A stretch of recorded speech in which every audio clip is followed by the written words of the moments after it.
had my cheesecake and coffee, and I'm on my way home now from Taliban.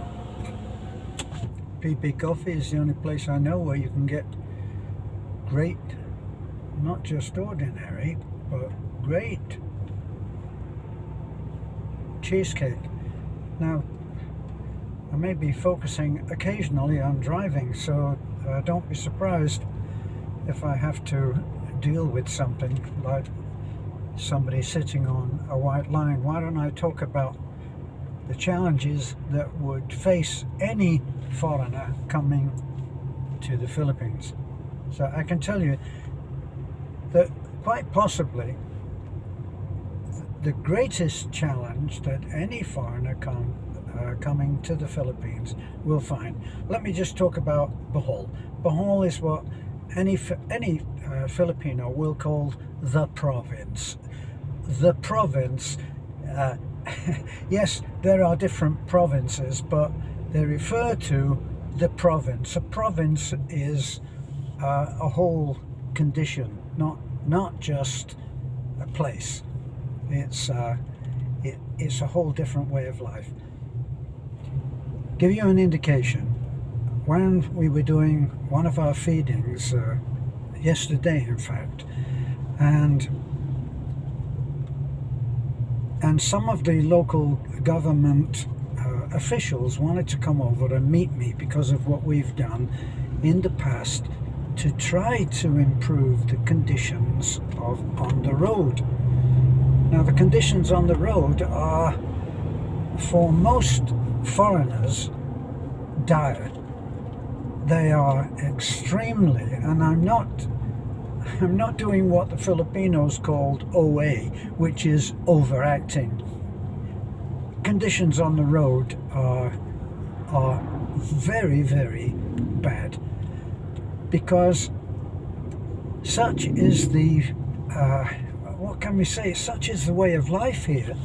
People are operating on an extremely low income, and so something that would only cost a few hundred pesos is not going to happen. Now, one of the things that the two officials that came and talked to me, along with our friend who is an officer, is a police officer of long standing, I believe, with PNP. PNP is the Philippine police. So what they wanted to talk about was that they had homed in on the same thing that I have, which is that possibly 50 or 60% of the motorcycles on the road here in the province have no lights. Now, not only do they not have any lights, but there's no training. And this is the problem, is that there's no training. Now, how come there is no training? I know in America, now, I remember my friend Kathy Crawford, who actually decided, a lady decided that she wanted to learn how to ride a bike. So she applied, and she was required to take a course in riding a bike. How do you ride a bike? Well, you can just hear, I'm sure, what I just heard as a young guy, probably with no registration. I didn't see a number plate, just flashed by, and Kathy went, and she had to rent a motorcycle, and then she had to do tests. But the tests were not just about riding. I mean, anybody can learn to ride, maybe not be so skillful, actually, honestly, give it credit where it is due. The Filipinos grow up with motorcycles from a very early age. When a child whose family is lucky enough to have a motorcycle, but when a child is barely able to sit up and support their own head, really, if they're able to sit up, they will sit on the gas tank of the family motorcycle, and they'll hold on to the bar that usually goes across as a stabilizer, strengthener on any motorcycle handlebars. And the child learns from an incredibly early age, before the age of 1. I would definitely say that. Before the age of 1, they know how to sit safely on a motorcycle and hold on and balance and not feel in any danger. So naturally, when they get to about the age of 7 or 8, believe me, they may be riding that motorcycle, if they're big enough, riding the motorcycle, taking their mom to work. So it's what's lacking is that my friend Kathy would describe what she had been taught, what she had been required, what she had been required to be able to do, included staying safe. Now, staying safe takes in a huge number of things that in the province are not enforced. Back lights, front lights, the way that you have your lights on full beam when you're able to, and then dip when you have to, because of your consideration for other people. Now there's a man doing a 3-point turn on the national highway. You wouldn't be able to get away with that. Now there's no point in coming here and thinking that you're going to tell people you'd never get away with that here. There's no point, because now this may be a real hard one for especially educated, clever, skilled foreigners to come here. Now, here's the bad news. When you step off the plane with all of your knowledge and all of your skills and all of your know-how about how to teach people to do what you do. You may be an instructor in a college. You may be an absolute fountain of knowledge. But here's the bad news.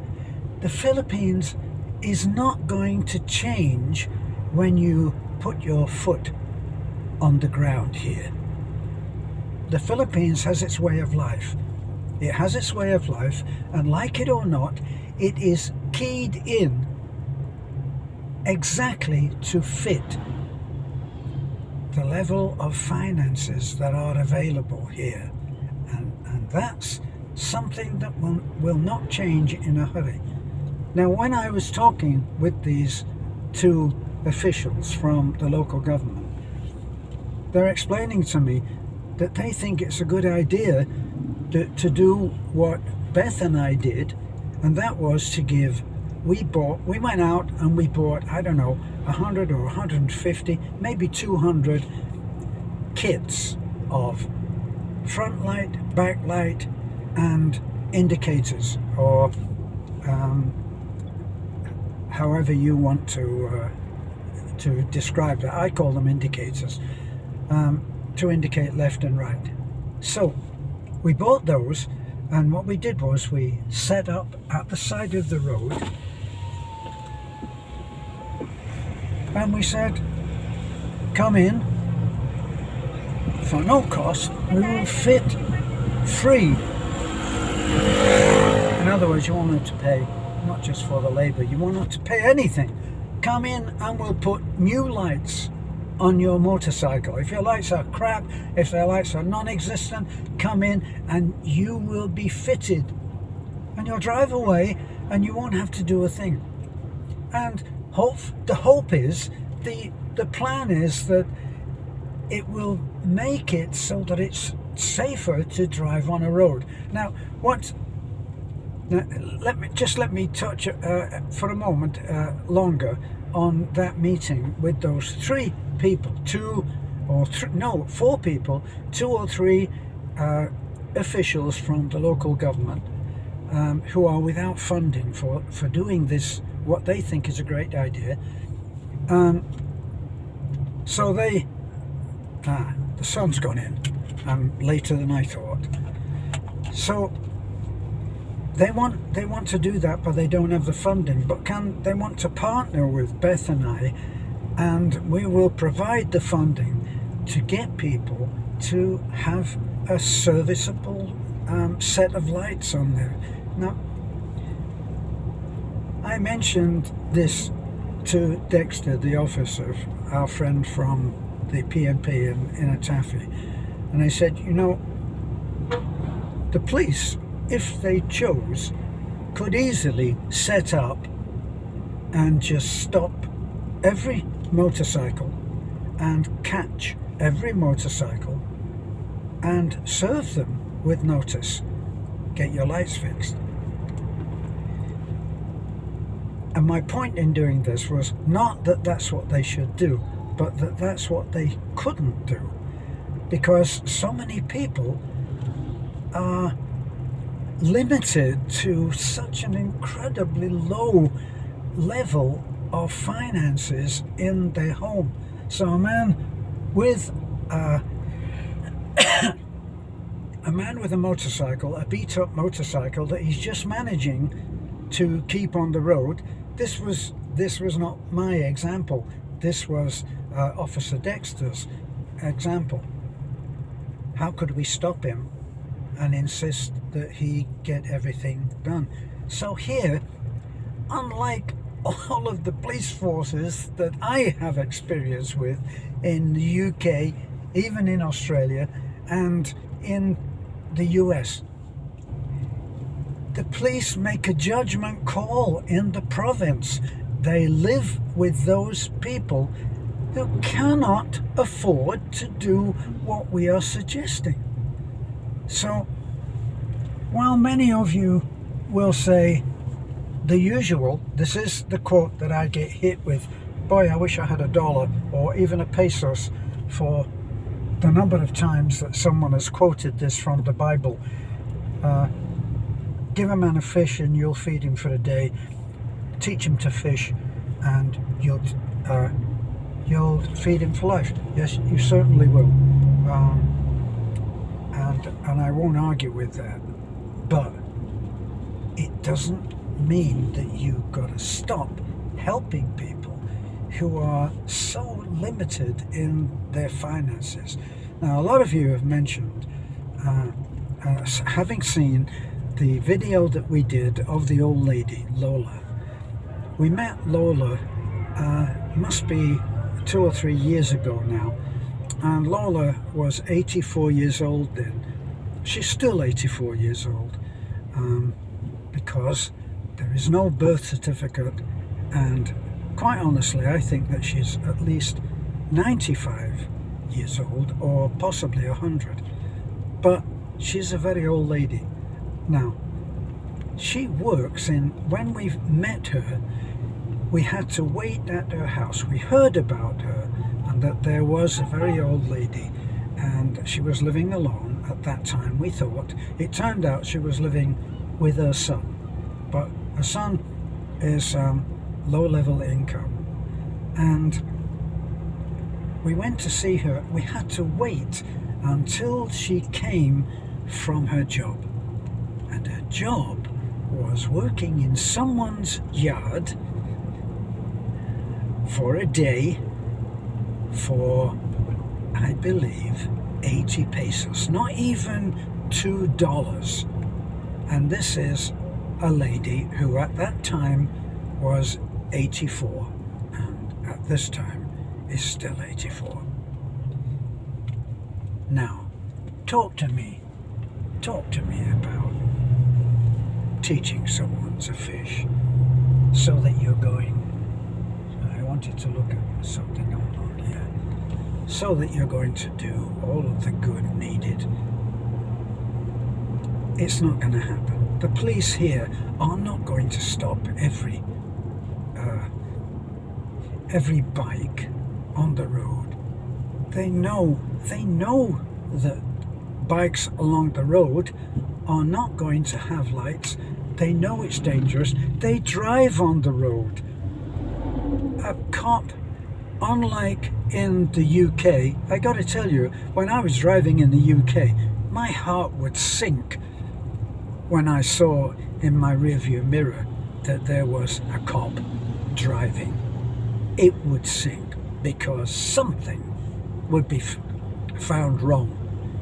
And if I argued, I knew that, boy, they could get points on your license as easy as look at you.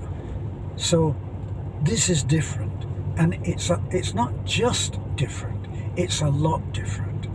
So Dexter made that point, and in making that point, he is saying that we have to live with the reality of very poor people trying to eke out a living, and having a motorcycle is like their connection to the life force. So it's not going to happen that they're going to adopt the foreigner's viewpoint. The foreigner's viewpoint, with their highly regulated life that they've come from, is, well, just stop them and find them and tell them that they've got to comply, haven't they? Otherwise, we'll just bomb the shit out of them. No, that's not going to happen here, because the people that they would be threatening and fining and taking their bike away are their neighbours. So, what is life on the road like? Well, life on the road is exciting, even in the daytime, because, as I said, motorcyclists have a great skill, but they have no training for how to behave on the road in a way which will keep all of us safe. So you can be driving along and you can be overtaken on that side or this side. It doesn't make any difference. Right now you think I'm driving a right-hand drive truck. I'm not. It's a quirk of or a glitch of the camera that it reverses, and it doesn't seem to be so important to me to start wasting a lot of time trying to work out what I should do. It's okay. I'll just remind you, it's a left-hand drive. So people are living on either side in these barangays. They're living... Sorry, I'm just passing the house of Baby Jane. Baby Jane is a little girl that is stricken with an incurable disease called osteogenesis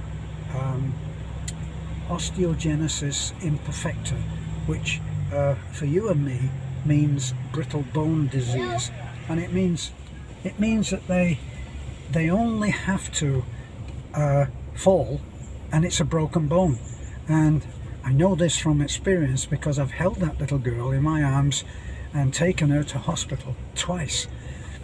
Sorry, 3 times to hospital, and now she has broken badly one of her legs in a compound fracture, which means, for those of you who don't know, it means that both of the bones in the leg are broken, both. And this time she must have had a very bad fall, because the top of her left leg has actually become dislocated from the joint in the pelvis, and we didn't hear about this for a year. So it's too late for us. We went through the Chuchi Foundation, which is a wonderful charity foundation, an organization here. It's a wonderful, and we've worked through them several times. In other words, there are some things that we just simply can't do, but yet they're there to be done. So we have taken the case of Baby Jane We've taken her to Tagbilaran. We've taken the case of Joe Dill, who is a little boy that for some reason, maybe genetic, it may run in the family, we're not quite sure, but he doesn't have the use of his legs, and this is one courageous child. I know that I've got off the subject. I know I've got off the subject of the roads. Okay, so forgive me. I've got to finish talking about these kids because it breaks my heart. But I'm learning to smile when I say that, because I've been in the Philippines for 8 years, and that's what Filipinos do. They smile at, sometimes laugh, in the face of the most incredible, diverse situations. Incurable diseases, no money, can't go to the hospital. All that kind of stuff is rampant here.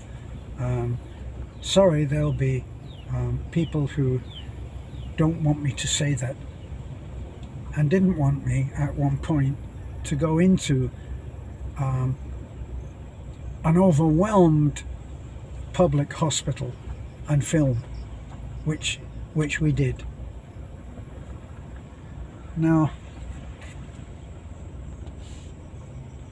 I've actually come to see if I'm too late for picking up Beth, and I think I am. It looks like it's the building site.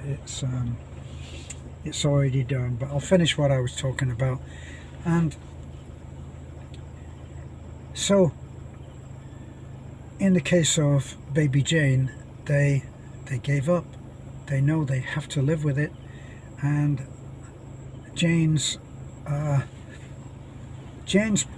prognosis, if that's the right word, from the doctor when we took baby Jane and Joe Dell, and we went to see a specialist, courtesy of the Chuchi Foundation, who have been so wonderful. And that's just what we know of them. And we took the children and we went to see a specialist, and the specialist, we weren't supposed to take baby Jane, but this is what I found with the specialists here, is that they are not completely without heart. And we also had this the other day. Sorry, there really is so much to say, and every case crosses another. So when you talk, it's intersecting with other cases. But we took baby Jane, even though we had not been booked in, and when we got there, the surgeon agreed to see her, and gave her an examination and told us the bad news, that the chances are that the possibility is that if we let me explain that what I thought was going to happen in my ignorance. I'm a layman. What I thought would happen is that we would, trying to block out that bright light, we thought that they would simply, in foreigner speak, would take the child into hospital, would operate, would put her under, would break the bones and join them again and pin them together, and then she would have probably, I don't know, maybe 1 or 2 months in traction, and then she would be walking again. No, not so. He told us that if we operated, and he said, I know that that's what you think we could do, but there is a chance that she will never be able to walk again if that is done at this age. Baby Jane is about 10 years old. So what they were saying, and I was in disagreement with this at the time, no, I don't want that to be the case. I want my baby Jane to be walking. that wasn't to be. So we haven't been able to change the life of baby Jane. This is not our first disappointment, of course. We couldn't save baby Faith, who had encephalitis, I think is a thing, where the head just gets filled with fluid, and eventually we lost Faith as well. Jodell, it seems that maybe he could be helped with therapy, but the therapist lives in Tagbilaran, and we can't afford to be driving up to Tagbilaran 2 or 3 times a week to make any difference for him. So at the moment we're at a standstill. Now, our latest disappointment is what many might criticize me for calling him the Elephant Man, but the Elephant Man had a whole similar thing wrong, that somewhere behind here has started to grow, and as it's grown, there's a growth in there. This is only since August, is what his wife told me. Well, we went up into the mountains, a long way over into the mountains above Gindulman, and we went there. Took almost an hour of driving in the truck up into the mountains. Incredible, beautiful view, so it's a bittersweet thing. And when we got there, amazingly, I said, how can he possibly walk? Well, we learned anyway that he could never have walked. He couldn't walk on a flat surface when we got him to hospital. So what they did was they tied him to a bench, and they carried him. Now, let me tell you that if you haven't seen the video, the walk, just for me to walk to that house, once we got to a place on the road where we could leave the truck and then walk to their house, was difficult enough for me to do, just on foot. Alright, I'm no mountain goat, and probably they don't notice it. But then 3 or 4 of them carried him on this bed down to the truck, and they'd found this little tiny barangay ambulance, and the ambulance took him to hospital. We followed and we talked to the surgeon. The surgeon told us, you need to go not to a private hospital where the prices will be incredible. An MRI, a CT scan, and some other tests which would have to be done and which would cost a lot of money. So go to the public hospital, and he recommended what we should do, and they are prepared now to admit him. But as an aside, it doesn't look hopeful. It's as simple as this. If you have something attached, it can be taken off. If you have something that's growing from within, what you see of him, the Elephant Man, is what used to be his face, and that's just swollen out. So it's a huge thing that covers. He's now blind, and very, very weak, so it's not good. The surgeon refused to take any fee for that, and when I told you that baby Jane, we took baby Jane even though we were not scheduled, through the Chuchi Foundation, meaning that they would pay him, we agreed, well, will you please see her and we'll pay the fee. We told the assistant, and the assistant accepted that, and the surgeon saw baby Jane, as did the surgeon who saw the Elephant Man. See, the Elephant Man we felt would go through the Chuchi Foundation, but we needed to do something now, and so we agreed to pay whatever the fee would be. So we agreed to shoulder all the expenses to get him there, and all of that. So in both cases the surgeon refused his fee, and mostly we found that surgeons, especially for baby Jane, imagine I'm backing out now because I'm going home. Imagine the surgeon who has seen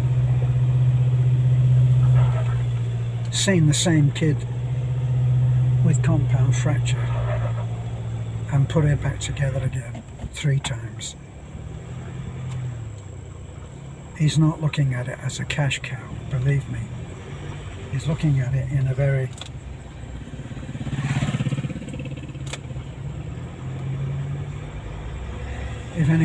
a very humanitarian way. Well, I think you can probably see that we've lost the daylight. I put the light on in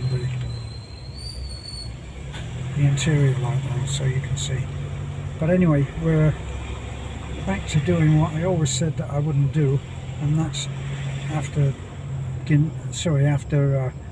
our day out at Tagbilaran, I said I'm not driving anymore in the dark. I guess you just have to do a man has to do what a man has to do, or some crap like that. So I waffled on, as is my wont, and so I will let you go. Thanks for looking in. Bye for now.